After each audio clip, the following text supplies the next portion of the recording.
The chandeliers of the Ashbourne ballroom blazed like captured suns, each crystal trembling with the laughter and gossip of London's season.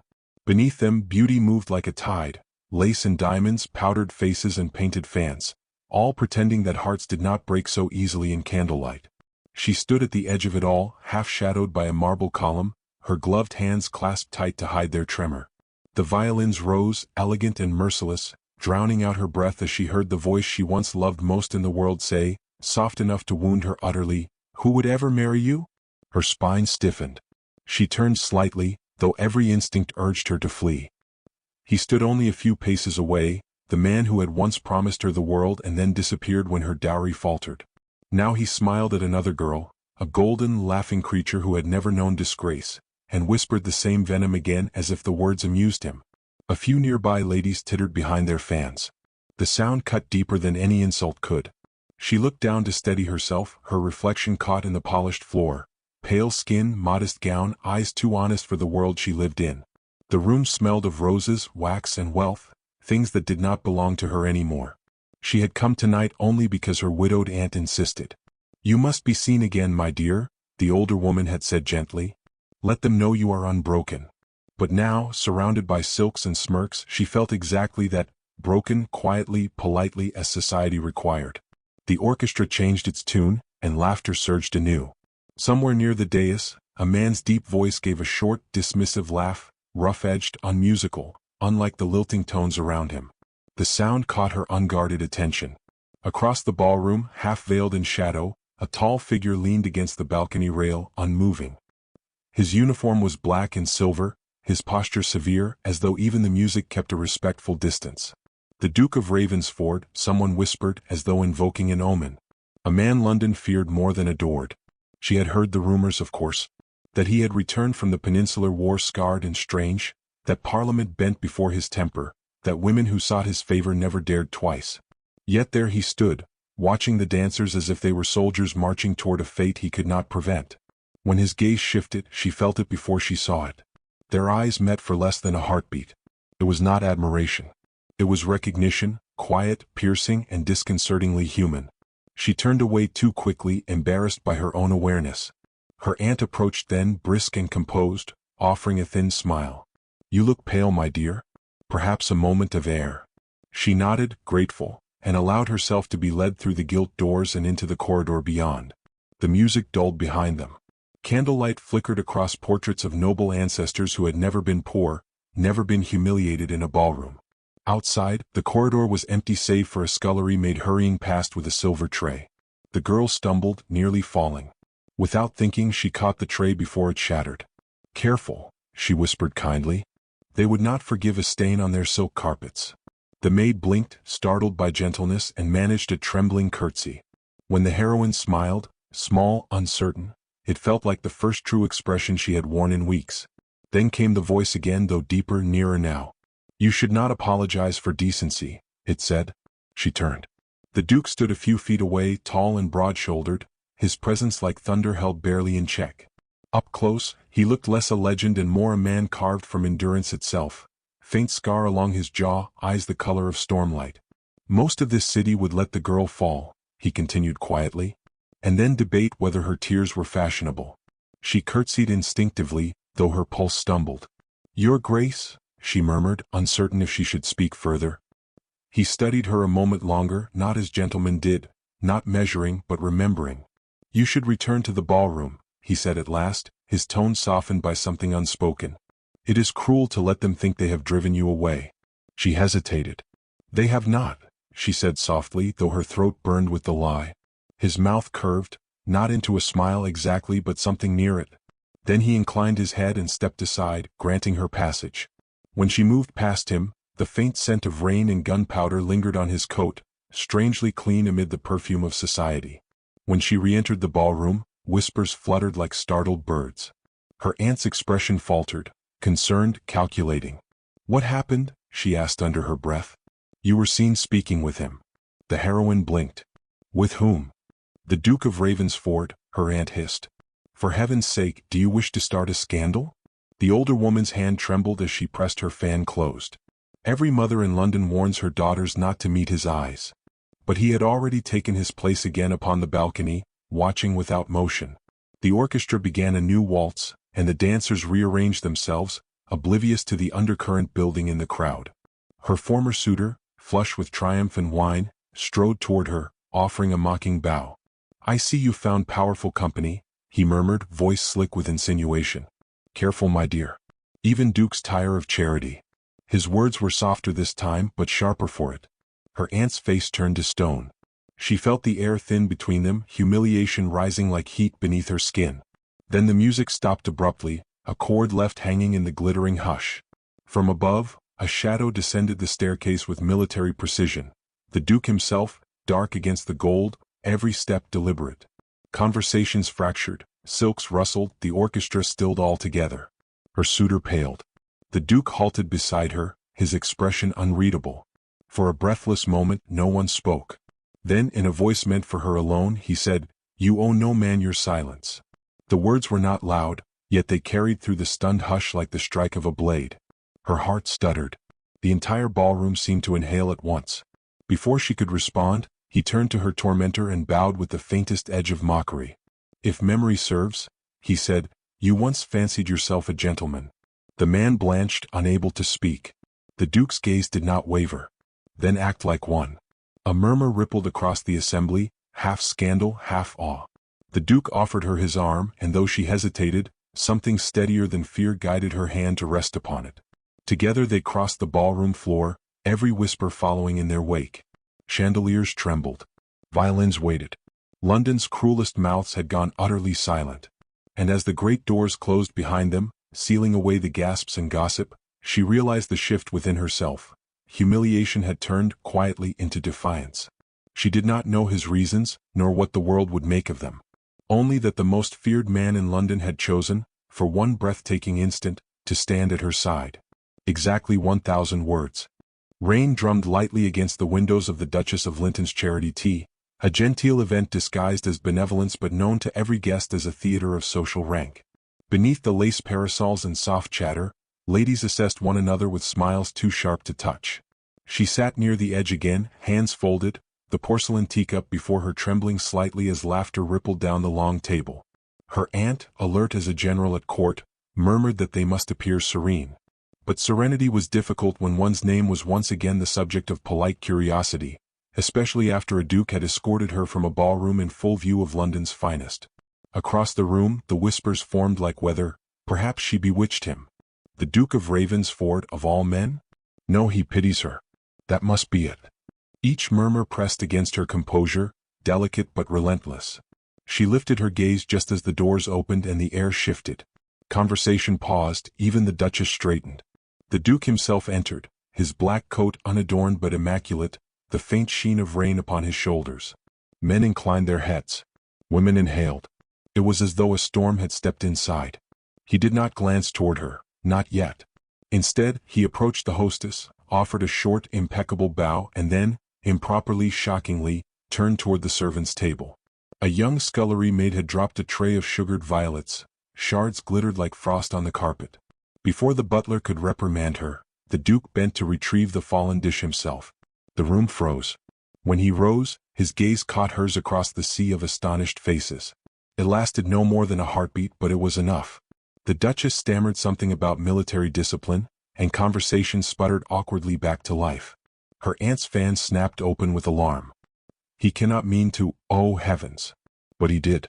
Moments later, he was at their table, his presence turning the air thick with unsaid things. "Miss," he paused, his tone respectful, deliberately so, as though offering her dignity in front of those who had long denied it. "Might I speak with you a moment?" Her teacup nearly slipped. "Your Grace, I—" "Outside," he said simply, his voice a command softened by civility. And because defiance felt impossible beneath those eyes, steady, patient, expectant, she rose. The garden was silver with rain. They walked beneath a stone archway where lilacs hung heavy and fragrant. He did not speak at first, only watched the water gather along the edge of his glove before falling away. "They find cruelty amusing," he said at last. "You faced it without flinching." "I did flinch," she murmured. "Not where it counted." Her heart gave a small, startled pulse. "You are very generous, Your Grace. I am rarely accused of that." The faintest smile tugged at her lips despite her confusion. Then why begin now? He turned slightly toward her, his expression unreadable. Because you are the only one here behaving as though humanity has not gone out of fashion. The words were simple, yet they struck her with the quiet force of something too honest for polite company. Before she could gather a reply, the Duchess's voice floated through the doors. Your Grace, the committee awaits your patronage. He inclined his head, his gaze never leaving hers. Duty calls. Then lower, with a trace of something almost intimate, do not leave yet. When he returned inside, she remained a moment in the drizzle, uncertain whether she was trembling from cold or from the strange electricity of being seen without disguise. By the time she followed, another wave of whispers awaited her. That evening, as her aunt's carriage rattled home through the wet streets, a folded envelope lay waiting on their doorstep, unmarked save for a black ribbon sealed with wax. Her aunt frowned and broke it open. Inside rested a single white rose, pristine despite the rain, its stem bound by a strip of silk in Ravensford's regimental colors. Her aunt gasped. He cannot be serious. A token from a man like him invites ruin. Do you understand the talk this will cause? I understand, she said softly, though her pulse betrayed her composure. The scent of the rose filled the small parlor, a fragrance both innocent and unsettling. She did not know whether to hide it or hold it close. By morning the city had done its cruel work. Everywhere they went, Hyde Park, Gunter's tea room, even the milliner's door, the same name followed her. The Duke's charity case. The Wallflower with the soldier's favor. A novelty for a bored nobleman. The words burned, yet she refused to discard the rose. Some part of her, a part newly awake, believed it was not pity that had guided his hand. That evening at Almack's the whispers became a roar. Gentlemen she had once known passed without bowing. Ladies drew their skirts as if scandal might stain the hem. Her aunt urged her to leave, but pride anchored her feet. Then, as if conjured by her silent defiance, the orchestra paused and the room hushed. The Duke of Ravensford entered. He was not meant to be there. Almack's admitted only those blessed by its matrons, but rules bent beneath his name. Conversation faltered, every head turned. He moved through the crowd like a man accustomed to command, his gaze finding hers instantly. Good evening, miss, he said, bowing low enough to stir a gasp from the matron's gallery. May I have the honor? Her breath caught. The first dance, your grace? The only one worth having. Murmurs erupted. Her former suitor, pale with disbelief, stood motionless by the punch table. Someone whispered, he means to ruin her completely. Yet when the Duke offered his hand she took it, not as surrender but as the only act of courage left to her. The violins began again, hesitant at first, then swelling as the dancers parted to make space. His hand at her waist was steady, his steps exact. They are watching us, she whispered. Let them, he replied. They have watched me for far less noble reasons. His tone carried no flirtation, only quiet conviction. Why me? She asked before she could stop herself. He guided her through the turn, eyes unwavering. Because you do not perform kindness, you live it. Because you remind me there are still decent people left in this city. His voice softened. And because I have no wish to see another man speak your name with contempt. Her chest tightened. The music swelled. Candlelight blurred into 1,000 glints on his dark uniform. Around them, envy and fascination tangled in the air. She could almost hear London's gossip reshaping itself with every step they took. As the final chord trembled into silence, he drew her a fraction closer, just enough that she could feel the heat of his words against her ear. You are not invisible, he said, each syllable deliberate, low enough that only she could hear. Not to me. The last note faded. The dancers halted, the crowd collectively breathless. She stepped back, trembling, uncertain if she had imagined the intimacy of the moment. But the Duke's expression remained calm, almost austere as he bowed once more and released her hand. Then, without another word, he turned and left the ballroom, leaving a stunned silence in his wake and her heart hammering with something dangerously close to hope. Exactly 1,000 words. Rain fell again that evening, steady and silken, tracing silver threads down the glass panes of Lady Fairbairn's musicale. The city's finest had gathered beneath chandeliers and chatter, pretending civility could drown the storm outside. She sat quietly beside her aunt, gloves damp from the carriage ride, her heart still restless from the Duke's last words. You are not invisible. They had echoed for days, too intimate to forget, too impossible to believe. She told herself he had spoken them out of pity, out of chivalric impulse. Yet her chest ached each time she recalled his tone, quiet, unwavering, sincere. Inside the drawing room, the air was thick with perfume and flattery. Lady Fairbairn's pianoforte glittered under lamplight. Young men crowded near, boasting loudly to be noticed. When the footman announced, His Grace, the Duke of Ravensford, the music faltered. He filled the doorway like a shadow too tall for the room. The women straightened, the men stiffened, and she forgot to breathe. He was in evening black again. No medals, no ostentation, only the severe dignity of a man who never needed embellishment. And yet his gaze sought only one face. Hers. Her aunt's hand twitched on her fan. You must not engage him further, she whispered sharply. This has gone far enough. You will be ruined by his attention. I never invited it, she murmured, though even she could hear the tremor beneath the words. Ravensford crossed the room, unhurried. The crowd parted as if instinct recognized something primal, authority dressed in restraint. When he reached her, he inclined his head. Miss, he said softly as though greeting an equal, the weather conspires against us again. Might I see that you reach home safely when the hour grows late? Every ear strained to hear her reply.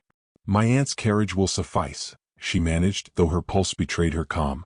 Of course. His eyes held hers a moment longer than courtesy allowed. Still, I would not have you wait alone in the rain. The musicians began again, their tune fluttering uncertainly. Her aunt forced a brittle smile.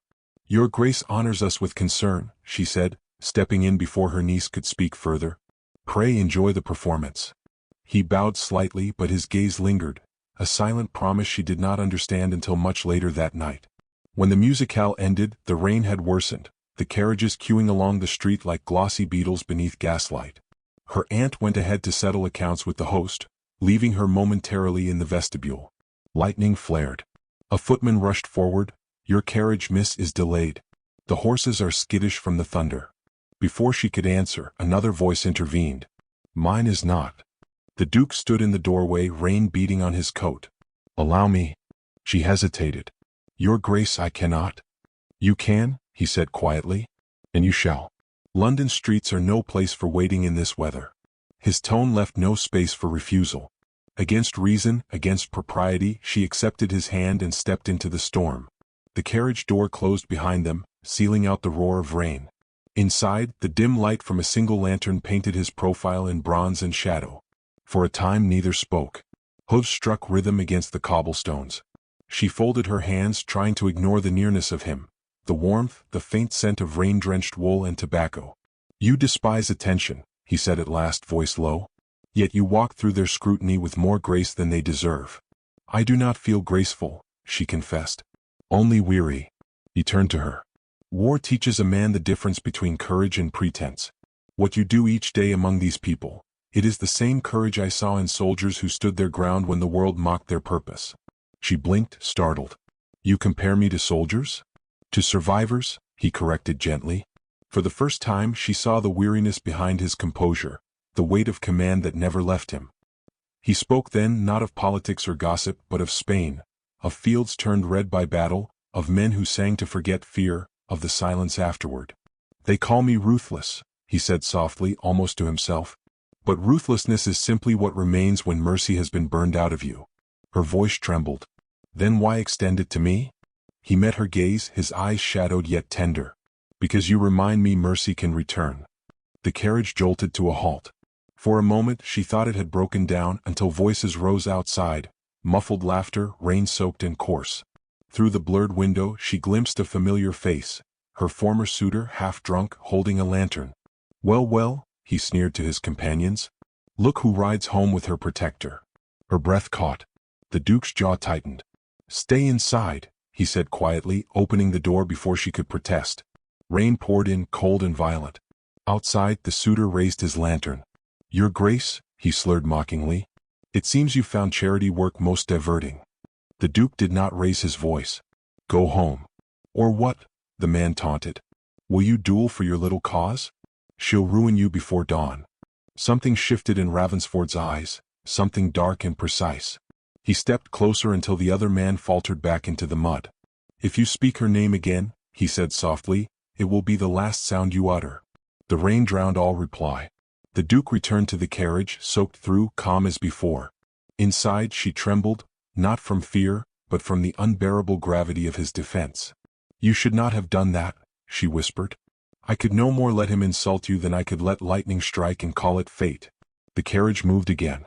Neither spoke for the rest of the ride, yet the silence was thick with all that could not be said. When they reached her aunt's townhouse, he helped her down, his gloved hand lingering a heartbeat longer than propriety permitted. "You owe me nothing," he said quietly. "Least of all gratitude." She looked up at him, rain glistening on her lashes. "And what do you owe me, your grace?" His lips curved faintly. "A truth, perhaps. When you defended that maid, I saw more bravery than I have seen in Parliament.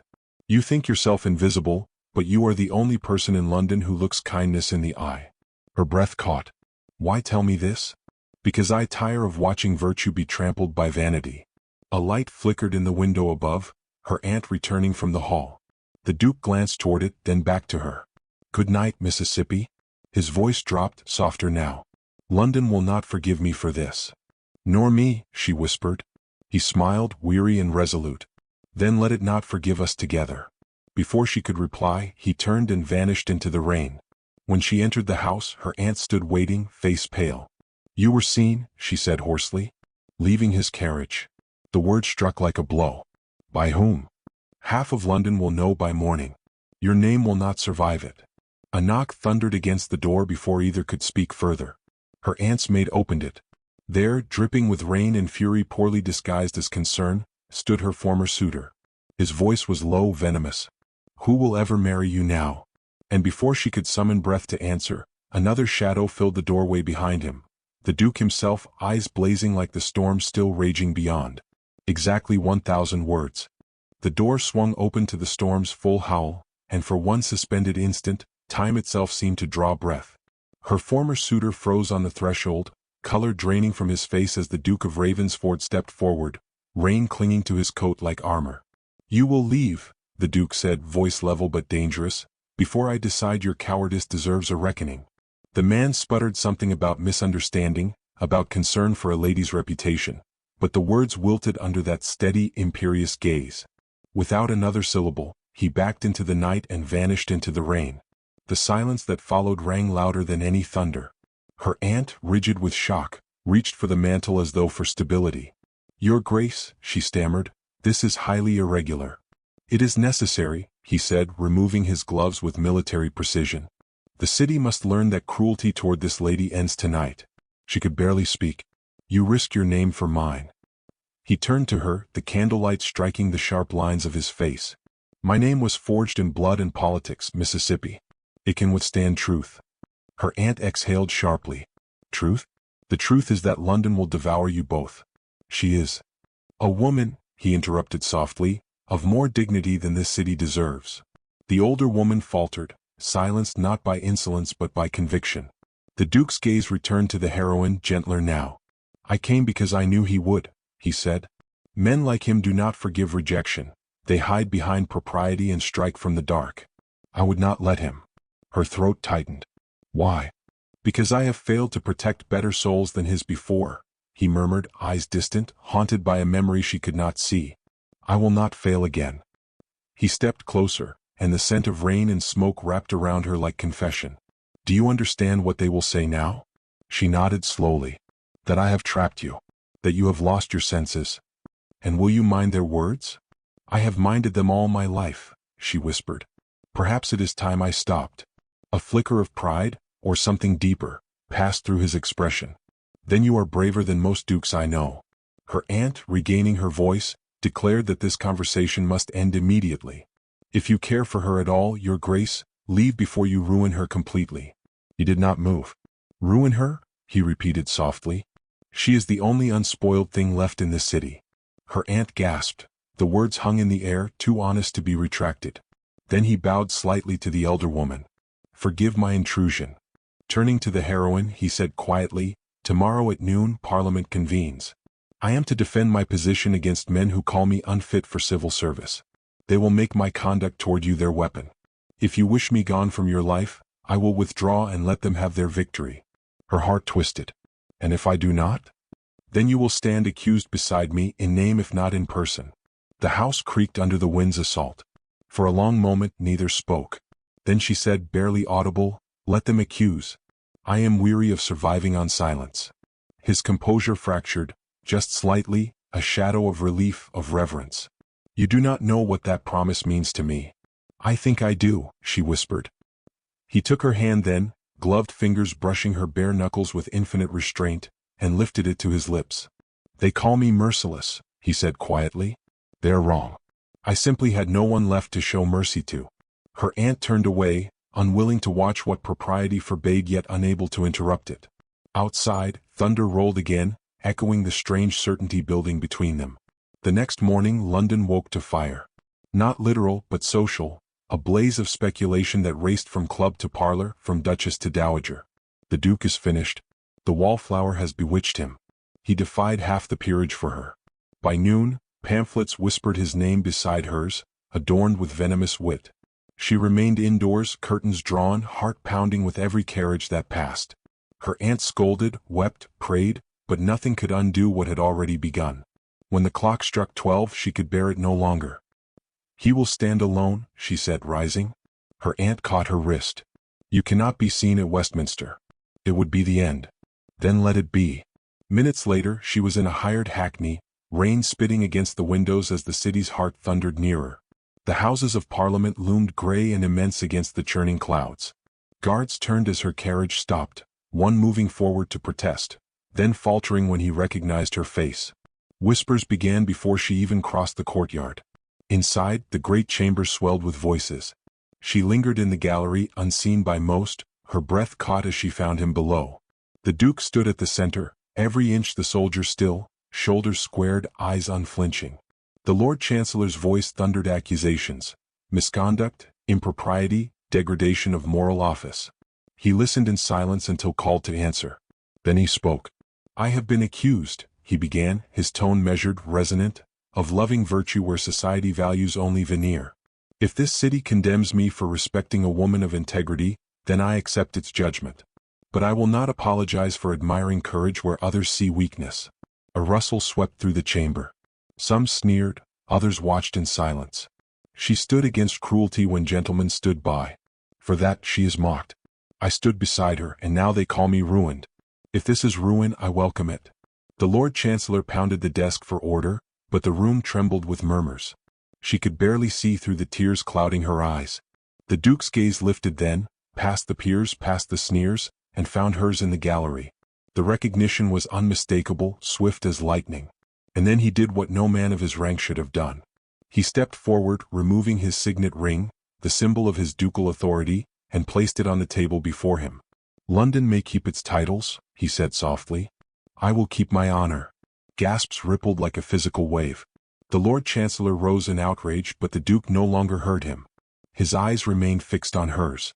Before she knew it, she was descending the gallery steps, heedless of custom, her gown whispering against marble. Every head turned. The chamber fell silent as she reached the floor, the thunder outside punctuating each breath she took. Your Grace, she said, voice trembling but clear, you shall not stand alone. The moment suspended, two figures before the Empire's judgment, the storm howling like approval from the heavens themselves. He stepped toward her slowly, reverently. If you will have me, he said, his voice breaking against the quiet, I am yours. She met his gaze through the blur of tears. And I am yours. The crowd erupted, half scandalized, half spellbound, as lightning flashed across the tall windows, washing them both in white. In that instant, every whisper, every wound, every cruel question, who would ever marry you, was answered not by society, but by the man who feared nothing except losing her. Exactly 1,000 words.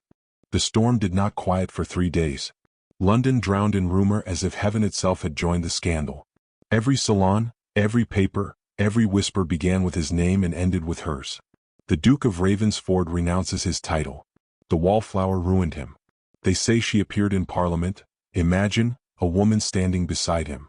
The Ton feasted upon disgrace, never suspecting that beneath the tempest of gossip, something unshakable had taken root. On the third morning, when the bells of St. Paul's tolled through mist and rain, she found herself pacing before the drawing-room fire. Her aunt sat rigid nearby, eyes rimmed with sleeplessness. You have destroyed your prospects, the woman murmured without malice, only weariness. But perhaps it no longer matters. He has thrown his birthright into the Thames for you. The heroine turned from the window. He did it for himself. For what he believes is right. Her aunt sighed. Then he will need more than belief to survive the ruin awaiting him. Before she could answer, the door opened and the butler appeared, face pale. A letter, miss. Delivered by the Duke's steward. Urgent. Her pulse stumbled as she broke the seal. The handwriting was unmistakable, sharp, disciplined, yet softened by haste. They have called a hearing to revoke my estates. Come if you wish to see what remains of me. Ravensford House, tonight. No signature. No flourish. Only the certainty of a man who knew he was walking into battle again. Night fell early. The carriage wheels hissed over wet cobblestones as she neared Grosvenor Square, heart pounding like distant drums. The mansion loomed ahead, lights blazing against the rain, guards at the gate uneasy under the weight of the night. She entered without announcement. No servant dared stop her. Inside, the vast hall glittered with assembled peers, men of parliament, judges, and noblemen, each cloaked in self-importance. At their center stood the Duke, no longer adorned in uniform or finery but in the dark simplicity of a man stripped bare of rank. The steward whispered to him and he turned. The moment his eyes met hers, the crowd's hum fractured. She felt every gaze pivot toward her, every whisper sharpen. Yet she moved forward, unflinching, her gown clinging to her rain-damp figure, her chin lifted. If society would paint her as his ruin, then let them watch her walk beside him without shame. The Chancellor's gavel struck. His Grace stands accused of violating the dignity of his title and of defying the moral code of the peerage. His estate may be forfeit if his conduct cannot be defended. The Duke's voice was steady. Then I make no defense. I do not regret my actions. A chorus of outrage rippled through the chamber. You would destroy your family's name for a woman of no consequence? One lord barked. The Duke's gaze did not waver. You mistake gentility for worth. My family's name was forged in battle and upheld by honor, not by cruelty toward the innocent. Another voice rose, a barbed one she recognized. Her former suitor stepped from the ranks, his smirk polished for public theater. You mistake infatuation for virtue, your Grace. The woman you defend has invited scandal at every turn. She appears in men's chambers, in parliament, in gossip rags. She has undone you. Her fingers clenched. The Duke did not move, but something lethal flickered in his eyes. You speak again of her with that tone, he said softly, and I will forget I ever swore peace in Spain. A murmur of warning swept the crowd. The Chancellor lifted his gavel. Enough. This assembly will not descend into threats. She stepped forward before she could lose courage. Then let me speak, she said, her voice trembling but clear. You accuse him of ruin, but it is I who am guilty of what you despise most, refusing to bow before your cruelty. Gasps broke through the hall. She met their eyes, one by one, until the silence thickened.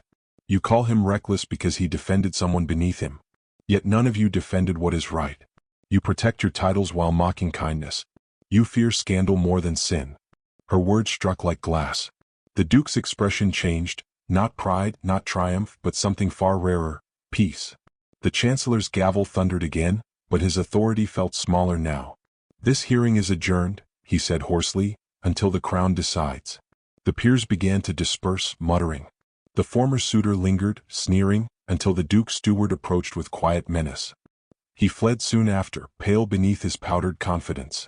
When the hall emptied, only the Duke remained, standing before the cold marble hearth.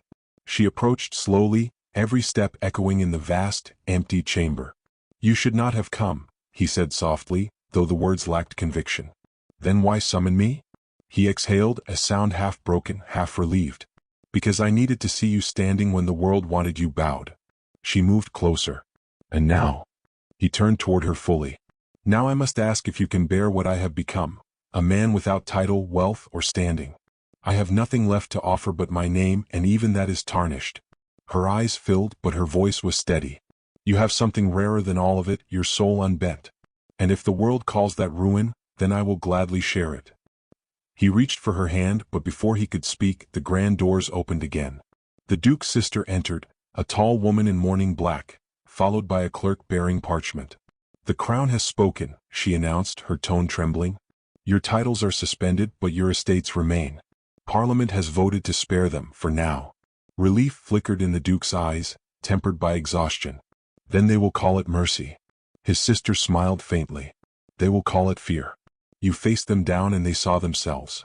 She glanced at the heroine, eyes softening. and they saw her. The Duke looked back to the woman who had cost him everything and yet, somehow, given it back tenfold. The candlelight caught in her hair, turning it gold. "If I had the world again," he said quietly, "I would still choose this moment." She stepped nearer, her fingers trembling against his. "Then take it. Make it ours." The rain softened outside, a hush after thunder. The Duke drew her hand to his chest, where his heartbeat thudded strong and sure. "You are my home now," he said. "My beginning and my defiance." When his lips met hers, the room seemed to exhale, the ghosts of judgment, the weight of centuries all slipping away. Outside, London's bells began to toll, not for scandal or disgrace, but for dawn. Weeks later, when the city's gossip turned elsewhere, they were married quietly at St. George's, only the sister and the faithful steward as witnesses. As they left the church, a passerby whispered, "Who would ever marry her?" The Duke heard and only smiled, pressing his wife's hand. A wiser man than London ever deserved. The carriage rolled away through pale morning light, wheels hissing on the wet stones. Behind them, the city murmured and forgot. Before them, the world opened like a promise newly written. Exactly 1,000 words.